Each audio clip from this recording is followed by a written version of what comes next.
Уставший со вчера вот. Поспать бы, а тут не дают из все поры спать никак. Люди там немножко поменялись. С 14-го года. Фашисты мы.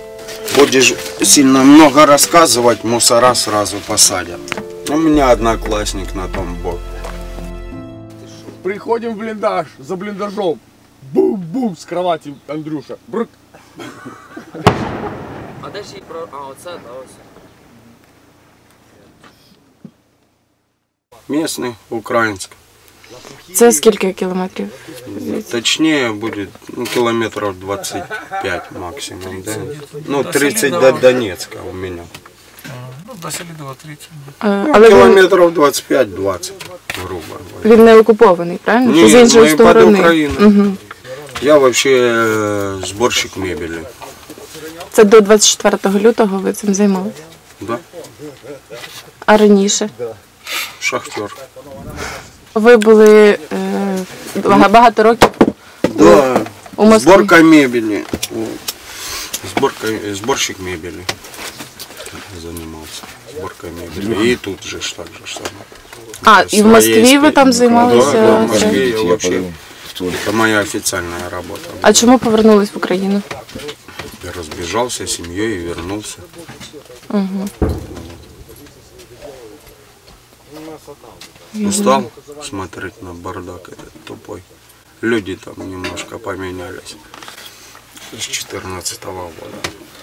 Що ви Как маєте на увазі? 25-й кадр свое дело делает. Вот.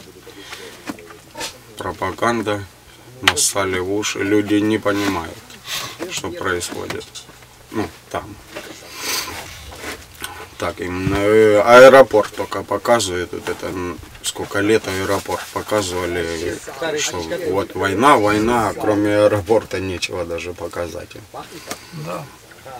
А в Донецке в центре люди ходят спокойно, тихо. А везде по телевизору война. Ну, короче, нассали людям в уши и все. Теперь Украина для них, я не знаю. Фашисты мы. Так це була причина, чому ви розлучилися чи да. розійшлися з жінкою? Ну, как, я говорю, там я не политический, говорю, туда политиков я никого не поддерживаю, а вот нацию, ну, как, народ, тут простые люди, а у них все, Украина. Ну, людям не объяснить, хотя они мне говорили, как так, я местный, не за Донецк топлю, а за Украину. Вам таке казали? Да. Ну, у меня половину, нормальных людей, у меня вот там в Москве были, половину из моего звена, ну, как из моей бригады, человек 10, персонал, 40 персон рабочих было. Ну, человек 10 поддерживали Украину, москвичи, моих годов парни, которые с умом против путинской вот этой вот демагогии. А як це можливо? Вони не дивились там центральне телебачення, чи вони вам вірили, вашим словам?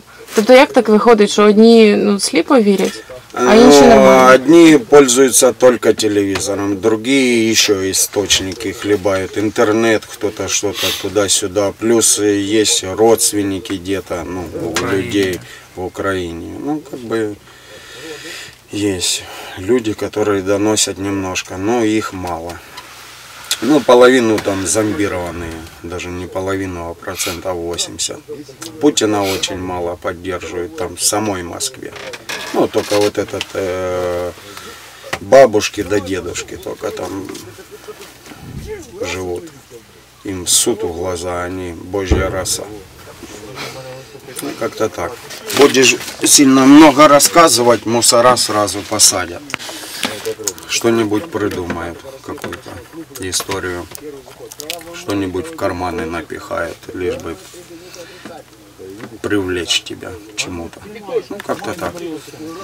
Розкажіть про 24 лютого, як ви зустріли війну, де ви були? Вину я здесь находился, дома, поехал в военкомат. В военкомате записали на 25 число на 7 утра явиться. с вещами. Ну и все, я приехал 24-го вечером, и уже Зеленский сказал, что ну, военное положение.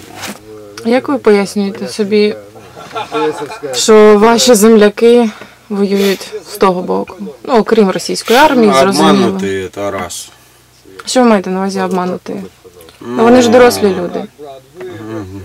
Не доросли, они немножко думали. Им предложили кое-что там, интерес свой, у каждого свой интерес. У меня одноклассник на том боке. После школы мы ж все рассосались, кто куда, у каждого семейная жизнь. Он в Донецке жил, и все, когда пришла эта сторона, вот он остался там. Потому что, ну, ни квартиры, ничего. Ну и там своя у них пропаганда обратно была. Это ж людей подготавливали, ж не один день, что они поменяли свое рассуждение. А як ви знаєте, що він пішов воювати? Потому что я знаю, я с ним еще в Москве, я ему написал, говорю, ты не это самое, стороны не попутал, и больше я с 15-го года с ним не общался больше. Да. Ну, вообще, вам честно сказать, Краматорск. ну, Джаз. процентов 90 здесь сепаратистское настроение. Вот, Донецкая, Луганская область, мы тут больше как русскоязычные, и плюс у нас родственников много там. Ну, Але ви тут, ви на цьому боці. Чому?